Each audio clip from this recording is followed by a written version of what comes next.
Bonsoir à tous, bienvenue dans le journal de TNTV. Tout de suite, les titres que nous allons développer. Imaginez un nouveau centre culturel ou encore un nouveau centre des métiers d'art à Punaouia. Ce sont des projets détaillés par la municipalité ce matin au gouvernement lors du Conseil des ministres délocalisé. Reste à trouver les financements, nerfs de la guerre pour le développement des communes. Le projet semble s'éterniser, mais il prend forme. Le centre de mémoire des essais nucléaires baptisé Pumahara dispose désormais d'un conseil scientifique et culturel. Ses membres auront la lourde tâche de définir le fond et la forme du contenu qui sera proposé. Nouveaux profs, nouveaux cours. Le Conservatoire artistique de Polynésie fait le plein de nouveautés pour la rentrée. De quoi occuper les familles sur leur temps libre. Parents et enfants ont un large choix.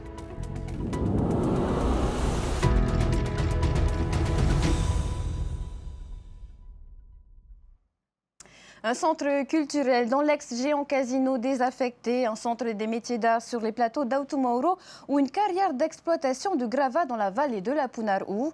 En quête de financement, la commune de Punaouia a profité du Conseil des ministres délocalisé à domicile pour exposer ses projets de développement dans le détail. Après l'étude des dossiers, place aux visites de terrain pour le Conseil des ministres. Une visite guidée par le maire de Punaouia sur les sites d'accueil des futurs projets, a commencé par cette corniche dans la vallée de la Punarou qui menace de s'écrouler. La commune envisage de sécuriser le site avec la mise en place d'une carrière, de quoi obtenir au passage du gravat pour le BTP. Mais pour ce projet, comme pour celui du géant casino destiné à devenir un centre culturel, il faut trouver des financements. Il y a évidemment des aménagements à faire parce que ce bâtiment, il est désaffecté depuis longtemps. Mais le projet est intéressant et là aussi la commune a priori besoin de s'associer au pays puisque la compétence culture c'est une compétence pays et donc si on veut aller chercher des financements, notamment auprès de l'État, auprès du ministère de la Culture nationale, il faut qu'on puisse avoir un véhicule dans lequel le pays participe. Trouver des financements, une priorité pour la commune de Punaouia qui cherche à concrétiser ses projets et avancer. Des aménagements d'envergure comme ça, il est nécessaire de phaser. Et donc c'est tout le travail qu'on a commencé à faire avec le gouvernement. Voir dans quelle mesure, quelles sont les parties qui peuvent être initiées déjà et avancées. En tout cas sur Autumauro, il y a aussi beaucoup de projets qui étaient importants pour la commune, notamment le village tahitien. Donc c'est d'abord un projet du pays, mais dont on voit facilement donc les avantages qui pourraient découler pour la commune, en tout cas pour nos habitants proches de Autumauro. Et selon le maire, les premiers aménagements se précisent dans le quartier d'Autumauro. Une forte attente se fait sentir. Bon, dans le cadre du projet, par exemple, de Autumauro, il y a dans peu de temps, d'ici un an peut-être, il y aura des travaux sur les arrêts de bus qui sont en bas. C'est demandé par tous nos enfants, les familles, et donc il y a vraiment matière à faire avancer. Après notre projet sur le casino, il faut des études complémentaires, il faut un peu de temps et ensuite trouver des financements et puis réaliser ce que la population a demandé. Mais si le projet de village tahitien à 60 milliards a été écarté, la commune a d'autres ambitions comme celui d'un centre des métiers d'art sur les plateaux d'Autumauro. Sur le plateau supérieur, la moitié de ce plateau supérieur qui jouxte l'école hôtelière va être destiné au nouveau CMA, le centre des métiers d'art, puisque l'actuel centre des métiers d'art menace de s'écrouler. Donc le nouveau CMA sera construit sur la première moitié de ce plateau. Sur le reste des plateaux, là, il y a, on va dire, une petite compétition entre différents ministères. Certains voudraient faire peut-être un collège, d'autres, enfin un lycée, d'autres des équipements justement de spectacle, des choses comme ça. Donc il y a plusieurs projets, mais on va bientôt statuer là-dessus. En 2024, le pays a déboursé 114 millions au profit de Punaouia, une somme qui s'ajoute aux milliards de francs déjà versés depuis 2011. Des subventions qui financent notamment l'eau potable, la gestion des déchets, mais aussi le sanitaire et le social. Mis en stand-by depuis 2010, puis relancé en 2017, le projet de centre de mémoire des essais nucléaires baptisé Pumahara met du temps à se concrétiser, mais le dossier avance. Son conseil scientifique et culturel vient d'être mis en place. Il compte 28 membres issus de différents domaines, des érudits qui devront définir le fond et la forme du contenu proposé dans la future structure. Le reportage de Thomas Chabrol. Nouvelle étape dans le projet du Pumahara. 15 ans après les états généraux de l'outre-mer, les grandes lignes du centre de mémoire des essais nucléaires prennent forme. Le conseil scientifique, culturel et éducatif est désormais installé. Sur ce terrain de 3400 m², le pays compte faire sortir de terre un site dédié aux faits nucléaires. C'est un endroit où on doit pouvoir disposer de l'information, si possible, je dis bien si possible parce que c'est toujours difficile de faire abstraction, si possible non biaisée, et que chacun puisse ensuite se faire sa propre opinion. L'objectif, ce n'est pas de faire un centre à charge ou à décharge, c'est de faire un centre où on présente la mémoire, les mémoires dans leur intégralité.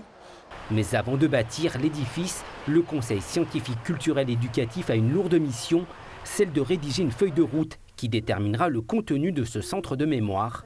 Archives, films, photos et autres supports, le champ des possibles est ouvert tant sur le fond que sur la forme pour partager avec le public l'héritage du nucléaire. Yolande Vernaudon, la déléguée du pays au suivi des essais, remettra au Conseil tous les travaux et les réflexions menés depuis 2009.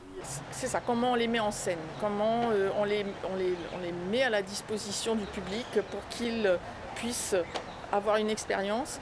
Et le maître mot, le président l'a dit tout à l'heure, mais je suis contente parce que moi c'est un leitmotiv aussi de mon côté, c'est que chacun se fasse sa propre opinion. Le Conseil scientifique et culturel est composé de 28 personnalités issues du monde universitaire et de la recherche, de l'éducation ou encore de la culture, 23 rédacteurs et 5 modérateurs. Vainé Roua, chercheuse en archéologie, a accepté ce challenge pour vulgariser au mieux un discours scientifique. Étant donné que le Réotéti c'est ma langue maternelle, donc ça fait 4 ans que je jongle un peu entre les deux langues et le discours à la fois scientifique et le discours de diffusion. Peut-être que c'est ça que je peux apporter, c'est un peu cette vision d'entre-deux mondes avec plusieurs types de discours, à la fois à partir des langues, mais aussi à la fois à partir de données scientifiques qui doivent être diffusées de manière très simple. Le fait nucléaire est une période ancrée à jamais dans l'histoire de la Polynésie. Avant de pouvoir accéder à ce futur espace, le public devra s'armer de patience. Le Pumaara ne sera pas livré avant 2030. Au volet santé, c'est une réalité dans le territoire polynésien dispersé. La gestion des urgences médicales par des professionnels seuls est loin de tout. Cela ne s'improvise pas et c'est pourquoi les professionnels des îles éloignées de Tahiti se perfectionnent chaque année à la prise en charge des patients au milieu insulaire. Valentine Vassel et Mérite Ato ont assisté à une session de formation. On y va ? Ils viennent des Australes, des Tuamotu, des îles sous le vent ou encore des Marquises. Depuis 2019, les professionnels de santé des îles non spécialisées viennent à Tahiti afin d'améliorer leurs compétences et leurs gestes techniques d'urgence. On a des mises en situation, on a des intervenants qui nous expliquent le côté, tout ce qui est physiologique, et puis on fait aussi du terrain, ce qu'on fait tous les jours. Financée par la direction de la santé et mise en place par le CESU et le CHPF, ces formations ont pour objectif d'uniformiser les procédures, mais aussi de rassurer les médecins et infirmiers isolés. Le pire endroit pour travailler en Polynésie française, c'est être dans un poste isolé, tout seul, à 22h le soir. Et vraiment, cette appréhension-là, notre travail à nous dans ces formations, c'est vraiment dédramatiser tout ça et vraiment leur donner les clés pour une bonne communication, une bonne préparation avec les outils qu'ils ont. Parce qu'en fonction du poste où ils sont, ce n'est pas les mêmes moyens, ce n'est pas les mêmes matériels, ce n'est pas les mêmes patients. Il y a des îles où il n'y a pas d'aéroport, il n'y aura pas de possibilité d'évacuation la nuit. Donc vraiment, c'est leur donner, en fonction d'où ils sont, tous les moyens pour prendre en charge le mieux possible les patients. Et si ces formations sont essentielles pour les professionnels, elles le sont aussi pour les patients.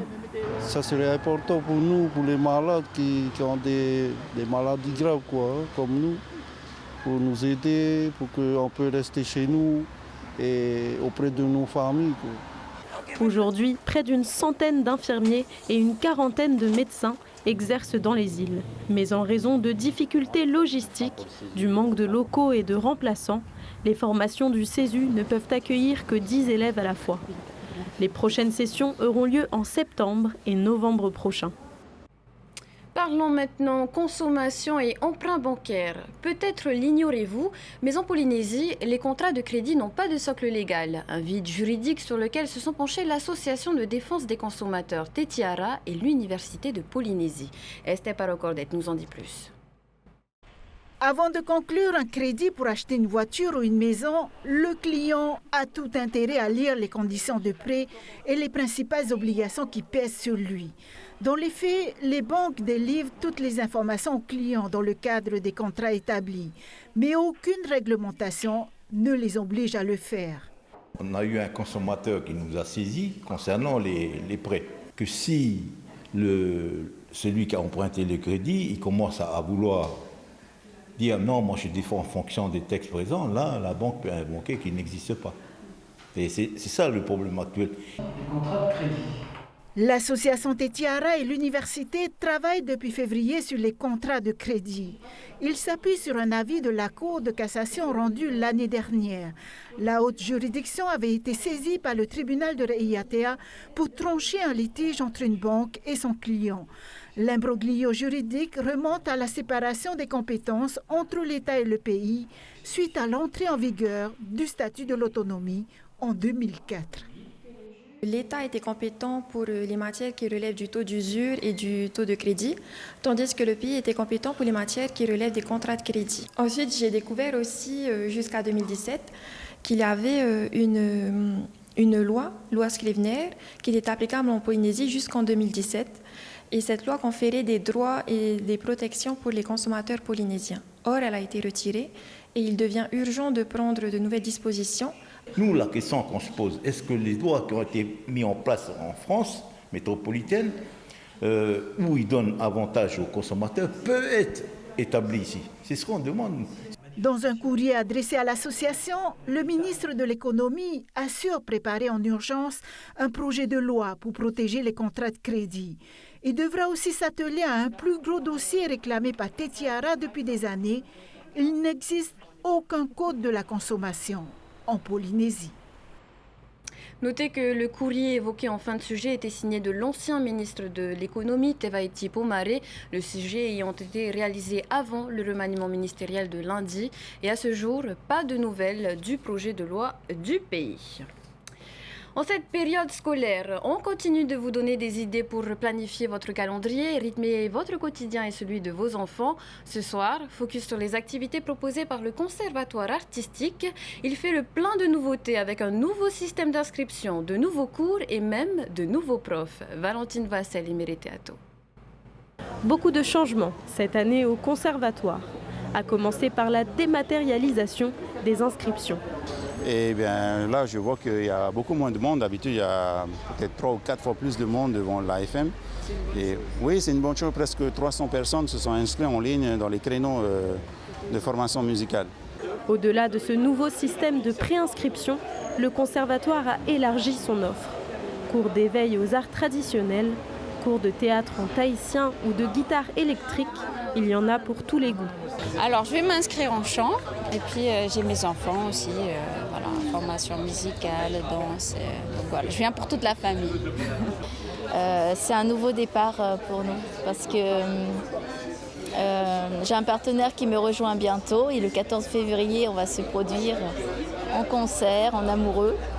Donc j'ai hâte de ce moment-là et c'est ce que je viens préparer.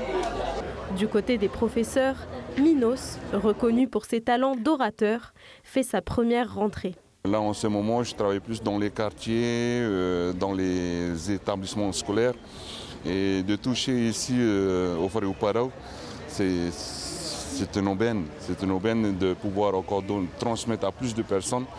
Stéphane, lui, fait partie des plus anciens enseignants du conservatoire. Il fait aujourd'hui sa 41e rentrée. J'ai suivi toute l'évolution depuis que cette maison était un poulailler avec le matin j'avais des œufs dans la voiture, ici en 83, donc ça a bien échangé, j'ai plus d'œufs dans la voiture. Bon, déjà on a une structure qui est nettement plus logistique, au niveau logistique, niveau matériel, niveau voilà, on est quand même beaucoup plus équipé que ce qu'on avait en 83. Bien sûr les élèves, il y en avait 400 en 83, il y en a 2000 aujourd'hui, donc je pense que c'est une réussite totale au niveau du conservatoire. Victime de son succès, le conservatoire est actuellement en discussion avec le pays pour une éventuelle extension. Je pense qu'avec la réforme des rythmes scolaires, il y aura beaucoup plus d'élèves qui vont s'inscrire.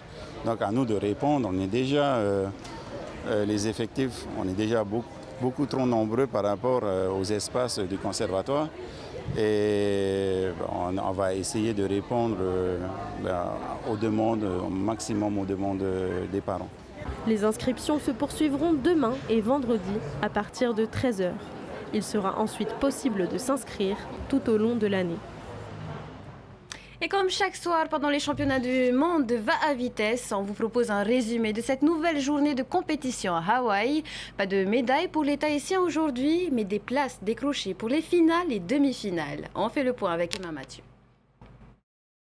Rien n'est encore fait, tout va se jouer dans les derniers coups de rame. Il y a une lutte vraiment au couloir numéro 1, au couloir numéro 3 avec les Néo-Zélandais. Ils vont s'imposer juste devant l'équipage de Taravao. Les courses de qualification ont rythmé cette 6e journée des mondiaux de Va'a où la sélection tahitienne s'est une fois de plus démarquée. Cette journée a permis aux athlètes, toutes catégories confondues, de s'échauffer avant les finales de demain. On était venu pour ça exactement, pour pouvoir se qualifier pour la suite et c'est ce qu'on a fait aujourd'hui et on est très contents. Et également pour les autres équipes de Tahiti, aussi Berayata et Padlin qu'on félicite.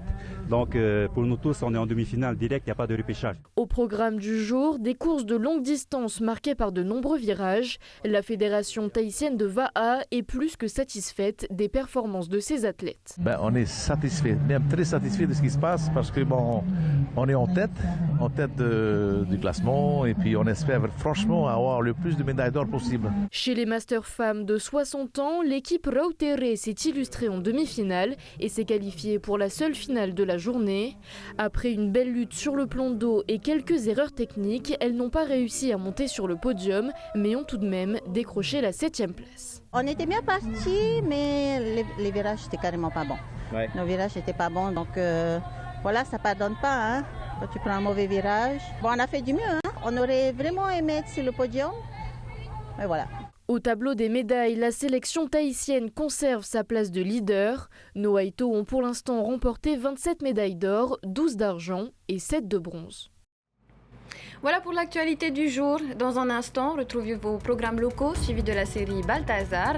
Et demain matin, vous connaissez le rendez-vous. C'est à 10h sur TNTV pour suivre en direct TV Web les championnats du monde de va à vitesse à Hawaï. Passez une très belle soirée. À demain. Trouvez ce journal en replay sur notre site internet et notre application mobile TNTV.